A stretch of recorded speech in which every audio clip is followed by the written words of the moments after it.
पुरंदर तालुक्यातील जेऊरमध्ये गेल्या काही दिवसांपासून सुरू असलेल्या सोसाट्याच्या वारामुळे आणि पावसामुळे केळी पिकाचं मोठ्या प्रमाणात नुकसान झालंय. या नुकसानीमुळे शेतकरी हवालदिल झालाय. प्रशासनाने नुकसानीची पाहणी देखील सुरू केली आहे. जोरदार वाऱ्यामुळे आणि अवकाळी पावसामुळे परिसरातील केळी बागा मोठ्या प्रमाणात उद्ध्वस्त झाल्यात. काढणीस तयार झालेली केळी आता जमीनदोस्त झालीये. सुमारे 60% अधिक पिकांचं नुकसान झाल्याचा अंदाज आहे.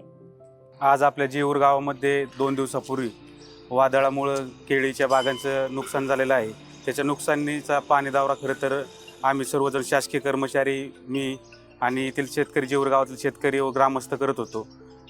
खरं तर या वादळामुळं केळीच्या बागांचं बऱ्यापैकी नुकसान झालेलं आहे आणि ते नुकसानाचे पंचनामे सर्व शासकीय स्तरावरती देण्याचं काम आम्ही आज उद्या 2 दिवसामध्ये करणार आहेत आणि त्यांना लवकरात लवकर जे काही नुकसान भरपाई झाली असेल त्याचा मोबदला मिळवून देण्याचं काम आम्ही सर्वजण करणार आहेत. आणि त्यासाठी लागणारी मदत जी काय असेल, शासकीय मदत, ते महसूल विभाग असेल, पंचायत विभाग असेल, कृषी विभाग असेल, हे सर्व कर्मचारी ह्या सर्व शेतकऱ्यांच्या जी काही मदत मिळेल किंवा जी काही मदत लागणार आहे ते 100% लवकरात लवकर त्यांना मिळवून देतील. जेऊर आणि परिसरात वादळी वाऱ्याने केळीची झाडं उन्मळून पडली आहेत. या नुकसानीमुळे शेतकऱ्यांचं लाखोंचं आर्थिक नुकसान झालंय. 12.5 एकर क्षेत्रावरील केळी बागा आता पूर्णपणे नष्ट झाल्यात. त्यामुळे शेतकरी चिंतेत सापडला असून आता शासनाकडून तातडीने मदत मिळण्याची अपेक्षा व्यक्त केली जाते. याच्यात एक तर आर्थिक नुकसान मोठ्या प्रमाणावर झालं होतं. त्यातूनच आसमानी संकट म्हणून जे वादळ आणि जो पाऊस हा 2 दिवसापूर्वी झाला, त्याच्यामध्ये हार्वेस्टिंगच्या वेटमुळं किंवा वजनामुळं बागेचं नुकसान मोठ्या प्रमाणावर झालं. जवळपास 50 ते 60% जे पीक होतं उभं, ते म्हणजे ते पडलेलं आहे. त्याच्यामुळे मोठ्या प्रमाणावर आमचं नुकसान झालेलं आहे. 2 एकर क्षेत्रामध्ये आम्हाला अंदाजे 80 टनाची जी अपेक्षा होती, याच्यामध्ये आता एकतर युद्धामुळे जो तफावत रेटमधील आणि राहिलेलं इतर जे हार्वेस्टिंगचं होतं जे पीक, ते जमीनदोस्त झालेलं आहे. याच्यामध्ये आता हेक्टरी शासकीय पातळीवर हेक्टरी फक्त 17 ते 17.5 हजार रुपये आम्हाला जी भरपाई मिळणार आहे, नुकसान भरपाई, याच्यामध्ये कोणत्याही प्रकारचं आमची भरपाई होत नाही.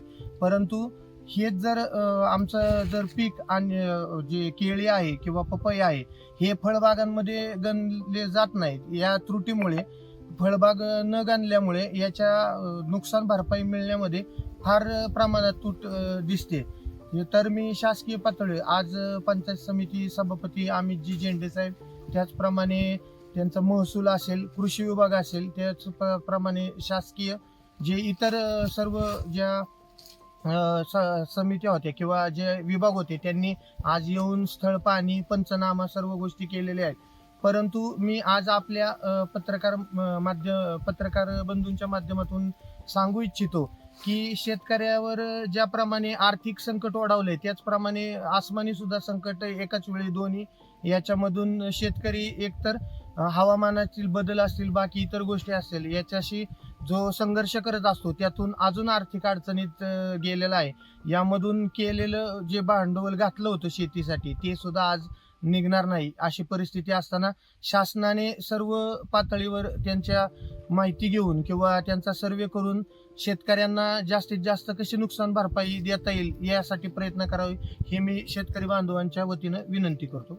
दरम्यान प्रशासनाने नुकसानीची पाहणी सुरू केली असून शेतकऱ्यांना दिलासा देण्याचा प्रयत्न सुरू आहे. स्थानिक लोकप्रतिनिधींनी देखील घटनास्थळी भेट देत परिस्थितीचा आढावा घेतलाय. आपल्या या जेऊर गावामध्ये पुरंदर पंचायतीचे सभापती आदरणीय झेंडे साहेब असतील, तसेच महसूल विभागाचे सर्कल मंडलाधिकारी देवकर साहेब असतील, कृषी विभागाचे आपले डायगोळे साहेब असतील, यांनी सर्व समक्ष येऊन आमच्या या केळी बागांना भेट दिली आणि त्या आतापर्यंत आम्ही सर्व शेतकऱ्यांनी आतुनात असा खर्च केलेला आहे आणि खर्च करून चांगल्या प्रकारे पीक जोमानं असं आणलेलं आहे. पण हे जे आपल्या निसर्गामध्ये होणारे जे बदल आहेत, त्या बदलामुळं मोठा या पिकावर आघात झालेला आहे. एकदम हे चक्रीवादळ येऊन हातातोंडाला आलेला घास, त्यातून परत हे युद्धाचं सावट, त्यातून आता हे सर्व आमचे बाग जे आहे ते हार्वेस्टरला जवळजवळ 70-80% आलेली होती. त्यामुळं त्या झाडांना वजन न पेलणार होतं. त्यामुळे थोडासा वाऱ्याचा झोत आल्यामुळं झाडं एकदम अशी फार उन्मळून पडली, मोडली, काय काय घड खाली पडले. हे जे नुकसान झाले ते कधी न भरून येणार अशा प्रकारचं नुकसान झालं आहे. वादळी हवामानामुळे झालेल्या या नुकसानीमुळे शेतकरी आर्थिक संकटात सापडलाय. शासनाने तातडीने मदत जाहीर करावी अशी मागणी आता जोर धरतीये. हवामानातील बदलांचा वाढता फटका शेतीला बसतोय. भविष्यात अशा संकटांपासून संरक्षणासाठी ठोस उपाययोजना करण्याची गरजही आता भासतीये.